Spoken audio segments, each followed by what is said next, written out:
Hello दोस्तों। कहानी शुरू करने से पहले अगर आपने हमारे चैनल को सब्सक्राइब नहीं किया तो सब्सक्राइब कर लीजिए और बेल आइकन दबा दीजिए। इस फिल्म की शुरुआत होती है एलिस से। एलिस को मर्दों के साथ इंटीमेट होने का एक्सपीरियंस नहीं है। वो एक कैथलिक जूनियर हाई स्कूल में स्टूडेंट है। यहाँ फादर मर्फी उसे मॉरलिटी क्लास देते हैं। वो उसे बताते हुए कहते हैं अगर कोई भी फिजिकल इंटरकोर्स होता है जिसमें कि बच्चा पैदा नहीं किया जाता तो वो एक तरह का क्राइम है, यानी वो एक पाप है। उस इंटीमेसी को भी पाप में गिना जाता है। एलिस अपने डिजायर्स के बारे में अपनी फ्रेंड लॉरा से बताती है। उसकी फ्रेंड लॉरा भी उसकी इन फीलिंग्स के बारे में नेगेटिव रिस्पॉन्स देती है। इन सब की वजह से एलिस अब अपनी फीलिंग्स के बारे में अशेम्ड फील करने लगी है। अगले मंडे को स्कूल में वो पाती है कि उसके बारे में रूमर फैला है। उसके बारे में रूमर फैला है कि एलिस ने क्लासमेट वेट के साथ वासनापूर्ण क्रिया की। ये सब उसने वीकेंड पर लॉरा की पार्टी में किया था। एलिस इससे साफ साफ इनकार करती है। ये rumour toss the salad phrase के साथ फेमस हो रहा है। एलिस इससे इनकार करती रहती है। वो कहती है कि उसे तो इस फ्रेज का मतलब ही नहीं पता। ये रूमर अब मिसेस वेडा के पास भी पहुंच गया है। मिसेस वेडा ये सब जानकर एलिस को मांस पर सर्व करने देने से मना कर देती है। बाद में एलिस फादर मर्फी से अपने सिन के बारे में कन्फेस करते हुए कहती है कि उसने ये सब किया है। फादर उसे 20 प्रेयर की सजा देते हैं। एलिस इसे तुरंत परफॉर्म करती है, पर इस समय उसके दिमाग में फादर मर्फी और मिसेस वेडा के संभोग के बारे में कहे गए शब्द गूंज रहे हैं। इस तरह वो प्रेयर भी ठीक से परफॉर्म नहीं कर पाती। इन सब के बाद हम देखते हैं कि एलिस और लॉरा स्कूल के अगले किरको रिट्रीट को अटेंड करने का फैसला करते हैं। इस रिट्रीट के तहत एलिस वापस धर्म के रास्ते पर चलना चाहती है, जबकि लॉरा अपने सीनियर नीना से एक्सेप्टेंस पाना चाहती है। नीना स्कूल की फेमस सीनियर स्टूडेंट है। जब ये दोनों रिट्रीट कैंप ग्राउंड पहुँचते हैं तब लॉरा ये देखती है कि इस रिट्रीट की लीडर और कोई नहीं बल्कि नीना ही है। एलिस यहाँ क्रिस को देखती है। वो उसे देखते ही पसंद करने लगती है। क्रिस भी नीना के साथ रिट्रीट का लीडर है। क्रिस काफ़ी फ्रेंडली और एंथुजियास्टिक है।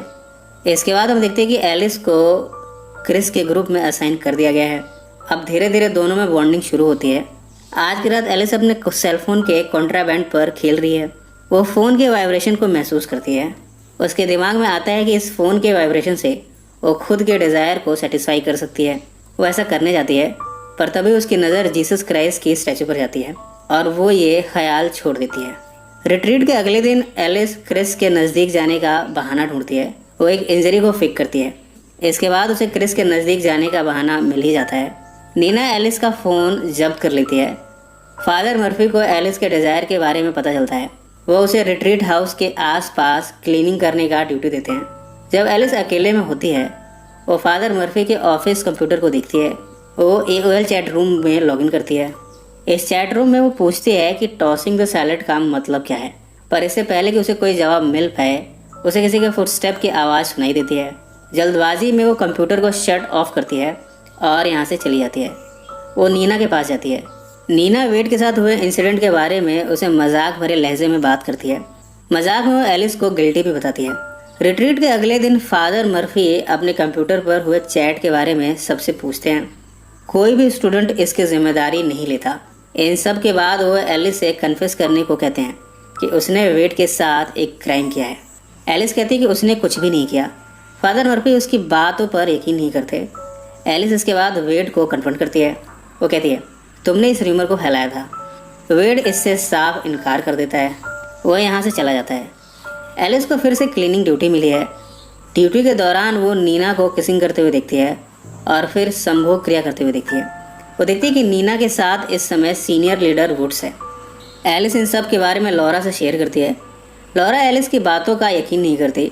उल्टा वो एलिस पर ही इल्ज़ाम लगाते हुए कहती है तुमने फादर मर्फी के ऑफिस में बिना किसी से पूछे एंट्री ली और फिर तुमने AOL चैट रूम में जाकर चैटिंग की। यहाँ वो एलिस को ठर की लड़की कहती है। इसके साथ वो एलिस से अपनी दोस्ती ख़त्म कर लेती है। इसके बाद एलिस अब फादर मर्फी के ऑफिस पहुंची है। यहाँ वो वेड को फ्रेम करते हुए कहती है कि वेड वो शख्स था जिसने फादर का कंप्यूटर इस्तेमाल किया था। इसके बाद एलिस जाने को होती है। फादर मर्फी को लगता है कि एलिस चली गई। वो एक अडल्ट वीडियो देखना शुरू करता है। इसे देखते हुए वो हंस मैथुन करता है। ये सब कुछ एलिस देख लेती है। वो देखती है कि ये वीडियो फादर के कंप्यूटर में ही सेव्ड है। बाहर अगर एलिस अपने आप को क्रिस के साथ अकेला पाती है वो उसे किस करती है। क्रिस यहाँ काफ़ी ओवरवेल्म होता है और यहाँ से चला जाता है। आज की रात एलिस भागकर कैंप ग्राउंड पहुंची है। यहाँ वो एक गे बार में पहुंचती है। जीना यहाँ एलिस के बारे में जानकारी लेती है। एलिस अब तक जिन अनुभवों से गुजरी है, उसे कितनी बार फटकार मिली है, उसे अपनी डिजायर्स की वजह से सज़ा मिलती रहती है, इन सब के बारे में बताती है। जीना उसे सहानुभूति प्रकट करती है। वो कहती है कि उसकी ये फीलिंग्स बिल्कुल नॉर्मल है। उसे जो सज़ा मिलती है इन सब फीलिंग्स के लिए, वो ठीक नहीं है। इससे उसका मेंटल डेवलपमेंट नहीं हो पाएगा। जीना यहाँ एलिस को काउंसलिंग भी करती है। उसे वापस रिट्रीट में जाने के लिए राइड ऑफर करती है। वो एलिस को अच्छे कॉलेजेस के नाम गिनाती है जहाँ उसे ये सब फेस नहीं करना पड़ेगा। इसके साथ ही जीना एलिस को उस फ्रेज का मतलब भी बताती है। इन सब में रिट्रीट का लास्ट डे आ गया है। एलिस यहाँ पर एक शख्स से दोस्ती करती है। ये काफ़ी सोशली ऑकवर्ड क्लासमेट है। फादर मर्फी वेड को सबसे अलग करता हुआ पुल करता है। वो उसे सजा देना चाहता है। अब वेड का नाम उस चैट वाले इंसिडेंट में आ गया है। जब लॉरा को इसके बारे में पता चलता है तब वो एलिस को बेकसूर समझ लेती है और एलिस से अपनी दोस्ती को रिज्यूम करती है। इसके बाद पूरे ग्रुप का शेयरिंग सेशन होता है। एलिस कहती है कि हर कोई कुछ न कुछ छिपा रहा है। वो कहती है जीसस ने हम सबको बनाया है, सबको फीलिंग्स दी है। उन फीलिंग्स को छिपाना नहीं चाहिए और ना ही उन फीलिंग्स की वजह से दूसरों को पनिश करना चाहिए। ऐसा करके हम जीसस का अपमान करते हैं। इन सब के बाद स्कूल फिर से शुरू होता है। एलिस क्रिस से मिलती है।